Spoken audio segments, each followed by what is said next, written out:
சகோதரர் ஆர் ஸ்டான்லியின் நாளொரு மேனியிலிருந்து இன்றைய தியானம். ஜூலை 3. தடமாறாத ஓட்டம். சகோதர சகோதரிகளே, நீங்கள் ஒவ்வொருவரும் அழைக்கப்பட்டிருக்கிற நிலையிலேயே கடவுள் முன் நிலைத்திருங்கள். 1 கொரிந்தியர் 7:24. இவ்வுலகம் ஒரு பந்தய சாலை. ஒவ்வொருவரும் ஓட வேண்டிய தடம் இறைவனால் நியமிக்கப்படுகிறது. நமக்கு குறிக்கப்பட்ட தடத்தில் மாறாமல் ஓடுவது நமது கடமை.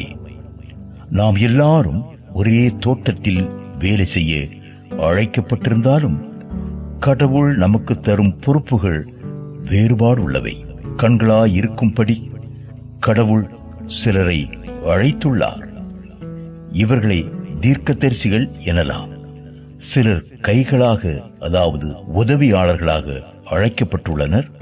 சிலர் கால்களாக, அதாவது முன்னணி மிஷனரிகளாக அழைக்கப்பட்டுள்ளனர். அவரவர் தாம் அழைக்கப்பட்ட நிலையிலேயே நிலைத்திருக்க வேண்டும். 1 கொரிந்தியர் 7:20. தடம் மாறியதால் ஒலிம்பிக் பதக்கத்தை தவறவிட்ட ஷைனி வில்சனை அவ்வளவு சீக்கிரம் மறக்கவியலாது. ஏதோ ஒரு வகை ஊழியம் கவர்ச்சியாக இருக்கிறது என்கிற காரணத்தால் இவ்வுலக வியாபாரிகளைப் போல் அதற்குள் குதித்துவிட வேண்டாம். 1 கொரிந்தியர் 12:17.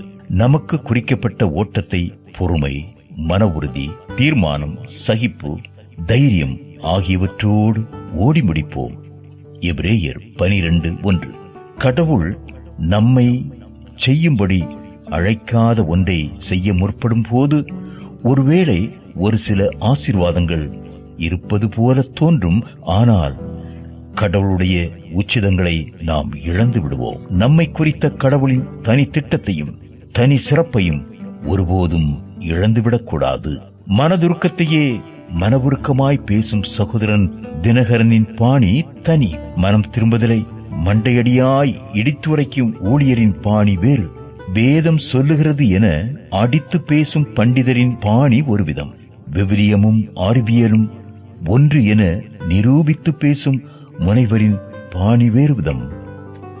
ஒருவரும் ஒருவரையும் காப்பியடிக்க தேவையில்லை. அவரை போல் கைகளை உயர்த்தவோ இவரை போல் பீடத்தை தட்டவோ அவசியமே இல்லை. அமைதி சாட்சி அந்திரேயாவே 5000 பேரை திருப்தியாக்க காரணமாயிருந்த சிறுவனை இயேசுவிடம் கொண்டு வந்தார். விதவிதமாயிருப்பதில் விருப்பம் கொள்பவர் நம் ஆண்டவர். கடவுளுடைய படைப்பை பாருங்களேன், என்னே விந்தை, எத்தனை வித்தியாசம்! ஒவ்வொன்றும் ஒரு விதம். எல்லாரும் தீர்க்கதரிசிகளா? எல்லாரும் அப்போஸ்தலர்களா? எல்லாரும் அற்புதங்களை செய்கிறவர்களா? இல்லை என்பதே எளிய இனிய பதில். நாம் நாமாகவே இருப்போம். 1 கொரிந்தியர் 12:29. தேவ சித்தம் நிறைவேற என்னை ஒப்படைக்கீரே. தேவ சத்தம் என் உள்ளம் பலமாக துணிக்குதே. முன்னறிந்து அழைத்தவரே, முன்னின்று நலமுடன் நடத்துவோம். சகலமும் நன்மைக்கென்றே சாட்சியாய் முடித்திடுவார்.